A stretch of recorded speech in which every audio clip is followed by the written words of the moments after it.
Right, we continue from the last video, and hopefully I will finish with the RDF schema in this video, and then we'll start learning about OWL in the next video. Please stay with me because this stuff is very interesting, and hopefully it'll help you understand the idea behind semantic web much better.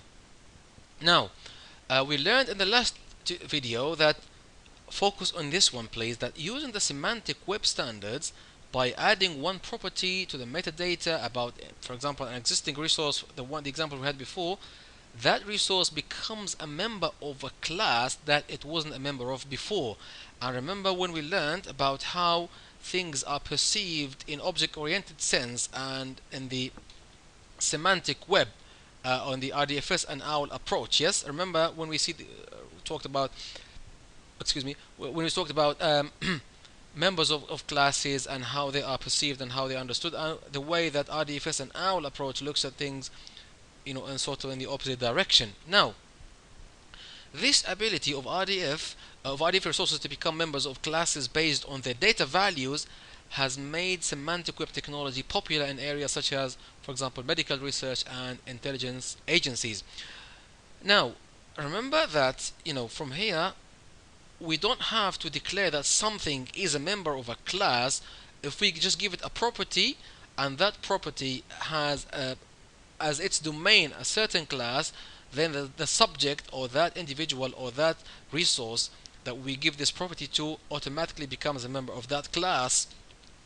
Likewise, if we have a domain of a certain property, then whenever we give the property a value, that value becomes automatically a member of that domain class. If you don't understand this, please go and watch the previous video. Now, this of course is a very interesting feature. It led many researchers in many areas to actually exploit and use semantic web technology. Now, the idea here is that researchers can actually accumulate data with little apparent structure, so they can collect much data where with little apparent structure, but they can see the structure when they use the semantic web technologies. Why?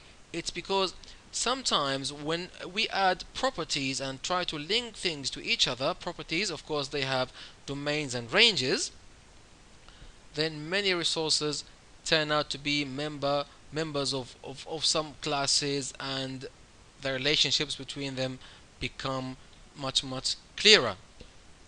Now, just again to recap, that RDFS actually lets us define classes as subclasses of each other and properties as subproperties of each other. This idea here, this concept here of properties being subproperties of each other, this doesn't exist in object-oriented systems. So this is slightly different, but that's very advantageous. Why? It's because we have more information. We have more information now, and the more information we have, the more possibilities that we have, and we can do more with our data now. So this actually broadens, for example, the possibilities for how we can use Sparkle to retrieve information. Yeah, because we have more information now. We have properties as subproperties of one another, unlike object-oriented. So for example, just going back to that example quickly, if we say, for example, that class AB musician that we learned about, we added in the previous videos, if we say in our RDF schema that if that or wherever we add that class, and we say it's actually a subclass of fourth person, so the fourth vocabulary is just to describe the concept of a person or a concept of an individual. Sorry, my phone is ringing. I'll answer it later. It's just vibrating. Yeah. If we add that, yes, then if we query an RDFS a web processor for the phone numbers of all the fourth person instances in a data set that included the two previous files that we used before, then we will get back as a result Richard's phone number. Why? It's because automatically Richard is in the class musicians, which is also in the class of persons. Yes, because we, as we said here, we declared that musician is a subclass of class person. So whenever we query a person, we will get automatically the subclasses of that class or something like that. Now I'm going to stop here. I know the video is quite short, but I'm going to stop here because I need to start from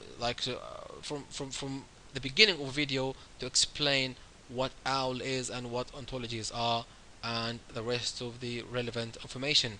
Thanks very much for watching, and I'll see you next time.